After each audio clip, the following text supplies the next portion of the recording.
Jangan lupa like and subscribe channel Jabir Jackman Al-Bugisi. Etape perjalanan spiritual ala tarekat Khalawatiyah Sammang. Pengamalan tarekat Khalawatiyah Sammang harus berangkat dari titik nol, artinya mensucikan totalitas diri dari segala bentuk kehilafan dan kesalahan yang telah berlalu dengan jalan bertaubat.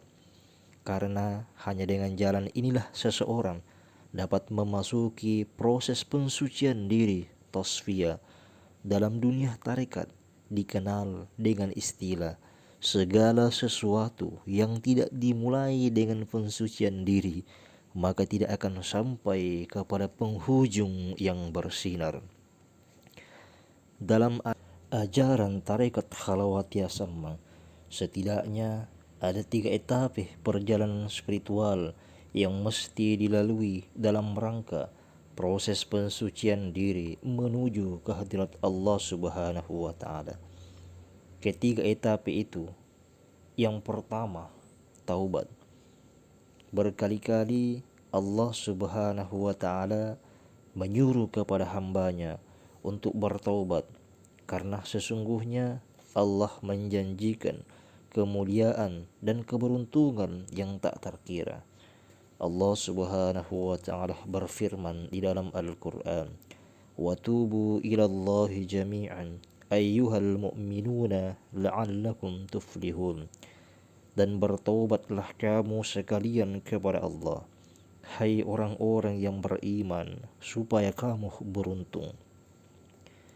Di ayat lain Allah Subhanahu wa taala berfirman, "Ya ayyuhalladzina amanu tubu ilallahi taubatan nasuha, asa rabbukum an yukaffir ankum sayyi'atikum wa yudkhilhum jannatin tajri min tahtihal anhar yawma la yukhzillahu an-nabiyya walladzina amanu ma'ahu nuruhum ya'sa baina aydihim wa biaymanihim yaquluna rabbana atmil lana nurana waghfir lana innaka ala kulli syai'in qadir." Hai orang-orang yang beriman, bertobatlah kepada Allah dengan taubatan nasuha, taubat yang semurni-murninya.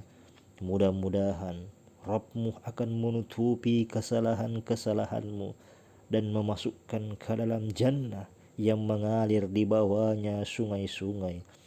Pada hari ketika Allah tidak menghinakan Nabi dan orang-orang mukmin yang bersama dengan dia, sedang cahaya mereka memancar di hadapan dan di sebelah kanan mereka, sambil mereka mengatakan, "Ya Rabb kami, sempurnakanlah bagi kami cahaya dan ampunilah kami. Sesungguhnya Engkau Maha Kuasa atas segala sesuatu." Demikian pula halnya di dalam sebuah hadis, Rasulullah Shallallahu Alaihi Wasallam menyuruh umatnya untuk bertaubat, sebagaimana disebutkan dalam Sahih Muslim yang artinya, "Wahai manusia, bertaubatlah, karena sesungguhnya aku bertaubat 100 kali dalam sehari." Taubat sesungguhnya dapat dimaknai sebagai sesuatu bentuk penyesalan yang tumbuh dari diri seseorang dengan satu sikap bahwa tidak terulang lagi melakukan kesalahan, karena menyadari secara sepenuhnya akan akibat negatif yang lahir dari segala bentuk perbuatan dan perkataan yang tidak sesuai dengan tuntunan ajaran agama. Yahya bin Mu'az dalam kitabnya An-Nafahat Al-Ilahiyah mengatakan bahwa melakukan satu dosa yang serupa setelah bertobat, kejelekannya berlipat ganda sampai 70 kali lipat dari dosa-dosa sebelumnya. Pada sisi lain, taubat dapat pula dimaknai sebagai salah satu bentuk pengejawantahan rasa takut akan azab Allah Subhanahu wa taala.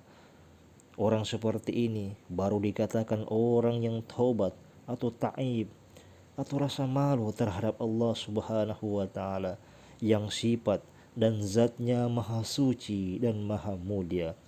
Orang seperti ini disebut orang yang kembali kepada Allah atau munib. Dapat pula dimaknai sebagai suatu bentuk manifestasi dari rasa mengagungkan zat yang maha kuasa lagi maha agung. Inilah disebut orang-orang yang mendatangi Allah atau awam. Sesungguhnya orang yang melakukan taubat dengan setulus hati menunjukkan adanya kesiapan psikologis yang dimiliki untuk melakukan perjalanan spiritual menuju kehadirat Allah Subhanahu wa taala, yaitu sebuah perjalanan yang memerlukan kesungguhan yang utuh dalam melintasi kekuatan-kekuatan yang nisbi yang terkadang tampil dengan penuh pesona keindahan ataukah ikatan batin yang dapat membinasakan kemerdekaan yang sesungguhnya atau semacamnya. Inilah etape perjalanan spiritual ala tarekat Khalawati Asaman yang pertama. Saksikan pembahasan berikutnya etape perjalanan spiritual tarekat Khalawati Asaman yang kedua pada episode berikutnya. Wassalamualaikum warahmatullahi wabarakatuh.